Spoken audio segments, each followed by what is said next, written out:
Hello guys, good morning. Good morning KSE. Good afternoon Philippines. Dito tayo sa room ngayon kasi nakakatamad lumabas. Tsaka tulog pa naman yung ating mga amo. Dito muna tayo magstay sa ating room. Mag-ayos-ayos, di ba? Para naman may kabuluhan yung araw, mag-ayos muna tayo ng ating mga cabinet or shoe. Lilipat lang para mag-ayos. Ang dami kasi, may ano kasi, lilipat lang natin. Kasi ang gulo na. Ang gulo na. Ang gulo. Ang gulo. Kaya lilipat natin dito. Natatakpan kasi dito, hindi masuot. Kaya dito para masuot ko. Sure. Kung sino gustong may ng shoes, PM lang, yung malapit lang.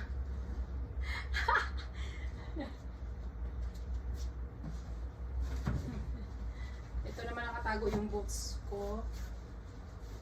Oh, di ba? My favorite kasi dito sa uniform namin. So pag may mga event kami, saka yung uniform ko sa Acti, babalutin talaga yun kasi para hindi malikubukan. Diba? O, yan dyan lang siya. Tapos ito sapaw na naman to.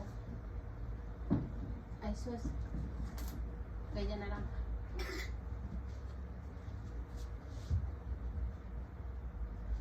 This is one of my favorite. Binili pa ito ng alaga ko from London. Nung nabakasyon kami, 2000, back 2000. 18, 19, 20. 18 ba? 19, 20. Kaya 19, 18. 2018 pala. 19, 20. Ilang years na hindi kami alis oh. Dahil sa COVID. Itaas natin dito para kasi mahirap na madumihan. Chewy. Ayun guys, thank you for watching. For my bida-bida vlogs. Ayan na yung ko, inaris ko. Ayan.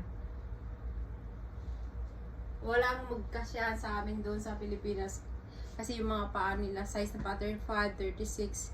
Ako naman 37.5. Alanganin sa 7, alanganin sa 7, alanganin sa 8. Sila naman 38. So, sige na. Bye. Bida-bida vlog. Boo.